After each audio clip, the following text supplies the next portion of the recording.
En Contexto, una mirada a los derechos humanos. Con Daniel Vázquez.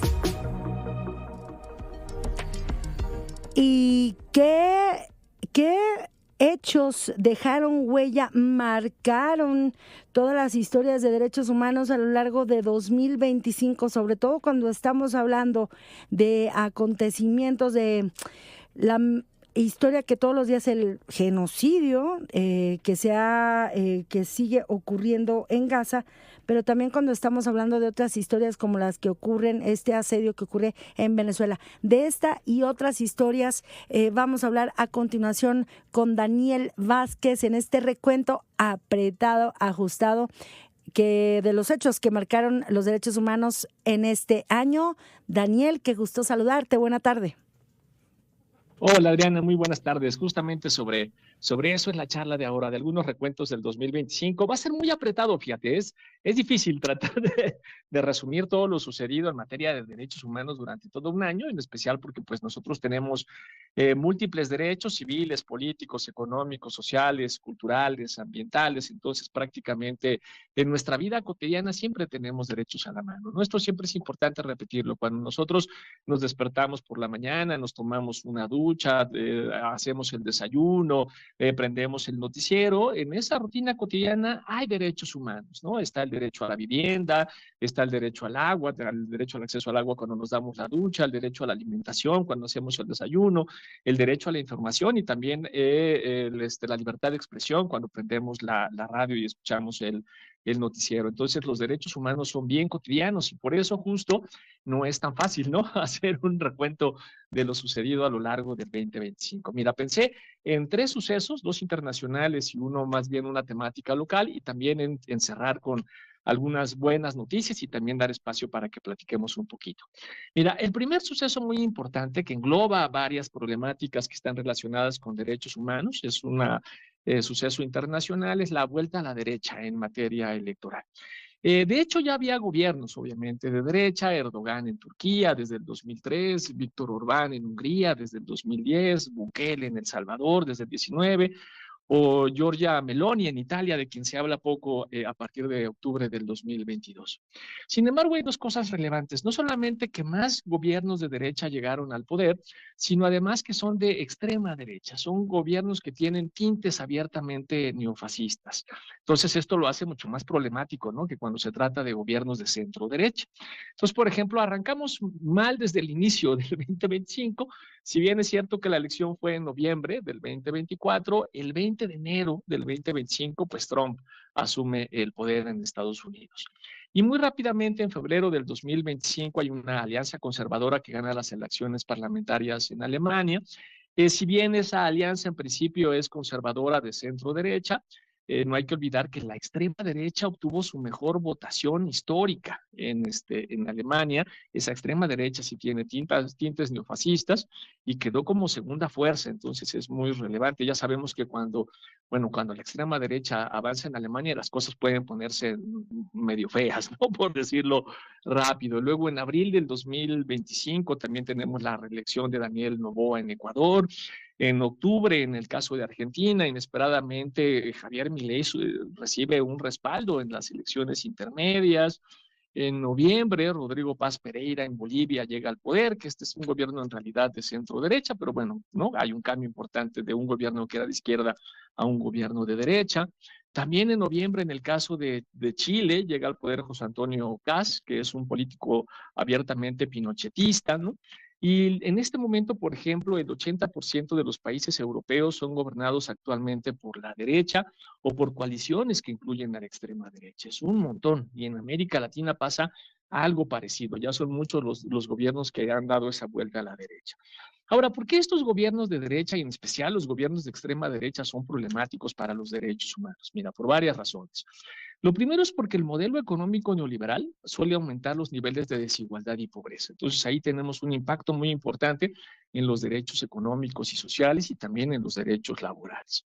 Además, porque desmantelan las ya muy pocas protecciones a veces que quedan, ¿no?, protecciones sociales que quedan en muchos de esos países. No solamente incrementan la desigualdad y la pobreza, sino que desmantelan esas protecciones sociales que teníamos. Y también tienen una tendencia autoritaria, que no solamente es contraria a la democracia, que de suyo es grave, sino que también suelen violentar derechos civiles como la libertad de expresión o el derecho a la protesta. Entonces ahí también tenemos violaciones a derechos humanos.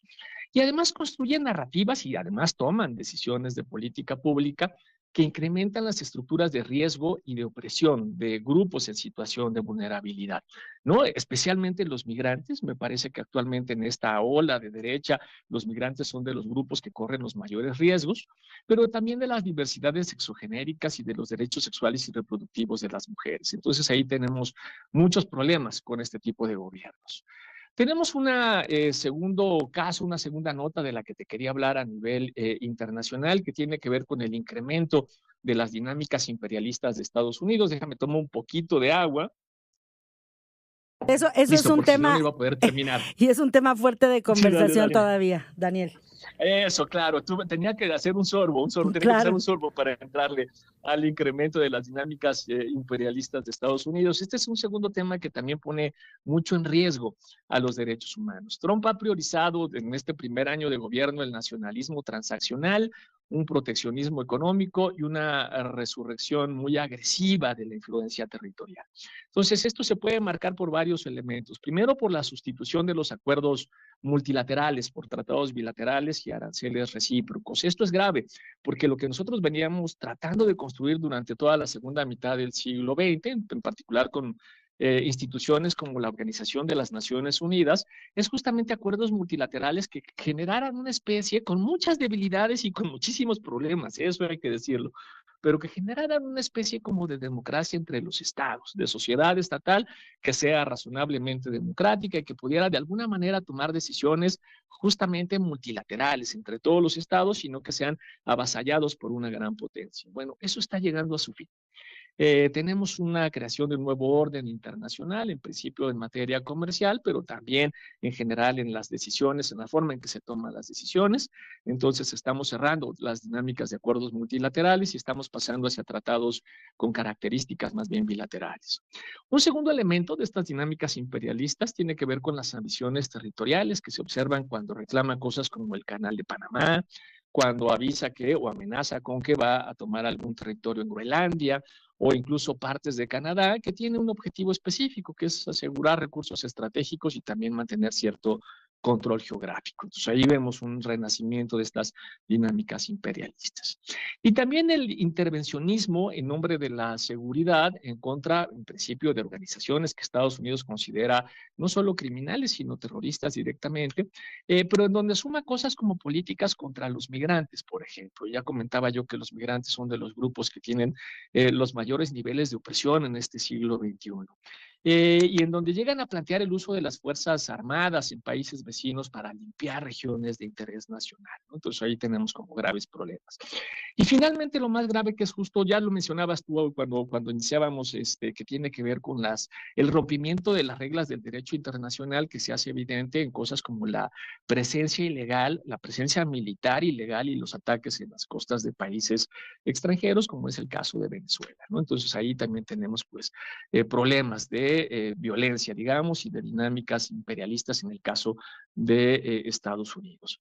¿Cómo se relaciona esto con los derechos humanos? Bueno, ahí lo que tenemos son violaciones a un derecho básico, que es el derecho a la autodeterminación de los pueblos. Y también rompe con las reglas básicas que sostienen pues, uno de los principales principios de los derechos humanos, que es la convivencia pacífica de los estados. Entonces ahí tenemos también graves problemas.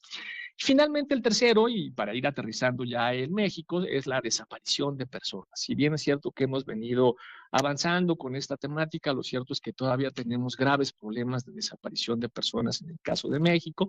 Y tal vez uno de los hechos que marcó este año es lo que sucedió en marzo del 2025, cuando el colectivo de guerreras buscadoras de Jalisco encontró múltiples indicios de desaparición de personas en el rancho Izaguirre, como restos óseos, calcinados, ropa, calzado, identificaciones o casquillos de bala, ¿no? Y esto es un recordatorio muy importante de que lamentablemente, pues en México la violencia y la desaparición de personas aún se sienta en nuestra mesa y aún está en muchos de nuestros municipios. Y junto con este proceso de desaparición, pues no olvidar también que lamentablemente madres y padres, en general familiares, buscadores, siguen muriendo, en el peor de los casos siguen siendo asesinados sin encontrar a sus hijos y a sus hijas. Este año asesinaron a 2 buscadoras, asesinaron a 5, pero quería mencionar a 2, que es a Teresa González Murillo, integrante del colectivo Luz de la Esperanza, desaparecidos de Jalisco, el 2 de abril del 2025, y también a María del Carmen Morales, que es otra madre buscadora, justo de Guerreras Buscadoras de Jalisco, el 24 de abril. Y también asesinaron a Magdaleno Pérez, que es otro padre buscador, en este caso en Poza Rica. Y además falleció, no por un asesinato, sino por una muerte natural, Genoveva Sánchez, que es la madre de Israel Caballero. Israel Caballero es uno de los 43 normalistas desaparecidos. Lamentablemente, Genoveva falleció sin haber encontrado a sus hijos. Entonces, más o menos estas son las dinámicas que tenemos en el 2025 sobre derechos humanos. No sé si, bueno, si nos queda espacio, si quieres que platiquemos un poquito sobre ellas, porque creo que me alargué algo. No, fíjate que yo más bien quisiera preguntarte, porque evidentemente, y ya lo estás reseñando, Daniel Vázquez, son diferentes hechos, ya lo señalabas en el caso de México, a nivel también de nuestro continente, de Latinoamérica, pero también a nivel internacional, con estos triunfos de gobiernos de ultraderecha, de extrema derecha. Y yo preguntarte más que, pues, qué se avisora, bueno, evidentemente es una preocupación, qué se avisora, qué se prevé, considerando esta, pues este viraje que se dio hacia estos gobiernos en algunos países, preguntarte qué significan estas o qué presiones se ejercen, qué es necesario hacer más bien en cuanto al sistema internacional de derechos humanos, Daniel, porque vemos, por un lado, que ya están abiertamente todas estas prácticas por parte de estos gobiernos que son representan retrocesos en materia de derechos humanos, pero vemos también que continúan prácticas que vulneran los derechos de todo un país, por ejemplo, en el caso del asedio contra Venezuela, en el caso, por supuesto, de lo que ocurre en Gaza, sin que mecanismos diseñados para evitar pues catástrofes humanitarias o vulneraciones graves de derechos humanos, sin que los mecanismos diseñados para detenerlos, para frenarlos, lo hagan. ¿Cómo o qué presiones se ejercen a partir de estos gobiernos en cuanto al sistema internacional de derechos humanos, Daniel? Sí, fíjate que esa es una de las principales debilidades en general de los mecanismos internacionales de protección de los derechos humanos. Solamente para nombrarlos, para que los tenga claro la agencia, la audiencia, perdóname, nosotros tenemos 2 tipos. Tenemos el universal, que es el de las Naciones Unidas, que tiene que ver con todos los tratados que tenemos en principio, pero también con los comités de Naciones Unidas, con la Comisión de Derechos Humanos, o el Consejo de Derechos Humanos también de Naciones Unidas, y todo el cuerpo que tenemos, o los cuerpos de relatores y también de analistas de grupos de trabajo, digamos, ¿no? De Naciones Unidas. Y aparte tenemos también regionales. En nuestro caso tenemos la Corte y el Sistema Interamericano, de la misma forma que existe el Tribunal Europeo o el Tribunal Africano de Derechos Humanos. Entonces, tenemos múltiples puertas que se pueden tocar. El gran límite que tenemos con esas puertas, pueden sacar recomendaciones, pueden emitir también, bueno, pues informes los relatores o los grupos de trabajo, incluso tenemos órganos jurisdiccionales que emiten sentencias, pero lo que no tenemos son mecanismos efectivos para el cumplimiento de ese tipo de resoluciones, ¿no? Ahí es donde empiezan los límites. Lo que tenemos es algo que se llama nombrar y avergonzar, pero el gran problema cuando uno nombra y trata de avergonzar a una clase política, por ejemplo, la clase política de Israel o la clase política de Estados Unidos, por las violaciones a derechos humanos que cometen, bueno, lo que necesitamos es que esa clase política tenga vergüenza, y lamentablemente lo que hemos visto es que son, bueno, pues que no tienen, ¿no? Que es muy difícil a partir de estos mecanismos tan limitados. Pese a eso, y con esto cierro, quería nada más dar una buena noticia para que no nos quedemos con la sensación de que todo salió mal en el 2025, y considerando justamente mecanismos de protección, tenemos una buena noticia de la Corte Internacional de Justicia, en donde, pues de alguna manera tenemos un avance en contra de la impunidad climática. La Corte dictó una sentencia en julio de este año, donde establece que si los gobiernos no reducen las emisiones, aprueban nuevos proyectos de combustibles fósiles y destinan dinero público al petróleo y al gas, podrían estar violando el derecho internacional. Entonces, esta es una buena noticia, esta sentencia, porque de alguna manera lo que se hace es allanar el camino para que las naciones contaminantes sean demandadas por sus emisiones, ¿no? Y entonces, de alguna manera, pues vamos combatiendo la impunidad climática que tenemos en el mundo. Claro, es una sentencia y tiene el problema que acabamos de mencionar hace un rato, pues meter muchas veces a estas grandes potencias al orden, hacer que dejen de violar derechos humanos, es pues un problema de fuerza. Y ahí es donde tenemos las principales limitaciones. Bueno, pues sin duda, pues ya lo está señalando, solo una parte de los desafíos que se abren a partir de todas estas, pues la manera, Daniel, en que se le abrió la puerta en distintos países a dar este viraje a la extrema derecha, o realmente siempre estuvo ahí, pero ahora ya quedaron legitimados a nivel de las elecciones, Daniel. Sí, ese es el gran problema, que esta vuelta que nosotros tuvimos a la derecha, a diferencia de lo que sucedió en la segunda contraola, que fue a través de dictaduras, de golpes de Estado, ¿no? Con las dictaduras que tuvimos, por ejemplo, en el caso de América Latina en la década de los 70, acá no, acá los gobiernos de extrema derecha están llegando con los votos de la gente. Y eso es todavía más grave, digamos, ¿no? Porque entonces llegan con un fuerte proceso de legitimación. Tal vez el caso más interesante y del que hemos trabajado muy poco es el italiano, el que yo mencionaba de Giorgia Meloni. En realidad esto no es algo que sucedió en el 25, sino en el 2022, pero justo porque ya han pasado 3 años, es interesante para mirarlo, para ver qué es lo que está aplicando ya cuando es este gobierno, este tipo de gobiernos neofascistas, y por qué además han logrado mantenerse en el poder y de forma tan estable. Eso es muy llamativo para el caso italiano, que había tenido ya pues varias décadas de mucha inestabilidad política y que con la llegada de la extrema derecha de algunas maneras se ha mantenido. Sí, ese es uno de los graves problemas, y ya en los casos incluso de donde ya han pasado más de 20 años, como en el caso de Erdogan o como en el caso de Orbán, Erdogan en Turquía, Orbán en Hungría, incluso como en esos casos lo que ha sucedido más bien es que han desmantelado por completo al régimen democrático, ¿no? Hay gobiernos como esos que ya no se pueden considerar democracias, y eso es lo que está en riesgo. Tal vez con todos los límites que tiene el gobierno representativo, las democracias como las conocemos, es que si de alguna manera pues pueden llegar estos gobiernos incluso de extrema derecha, pero los podemos sacar, ¿no? Esa es la gran ventaja que También, tienen las claro. democracias. Exactamente. Claro, pero y el gran lío es cuando eso desaparece, cuando eso se pierde. Exactamente, y que ahí ya estamos hablando de otro sistema político, ¿no?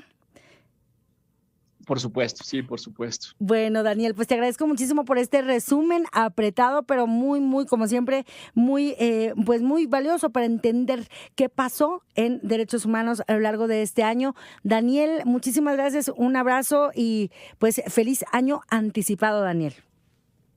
Muchísimas gracias, un abrazo grande para ti y para toda la audiencia. A lo mejor en el año que está por venir, ojalá que nos escuchemos justamente a finales del 2026 y tenga mejores noticias. Igualmente, lo mejor para ti, Daniel Vázquez. Muchas gracias.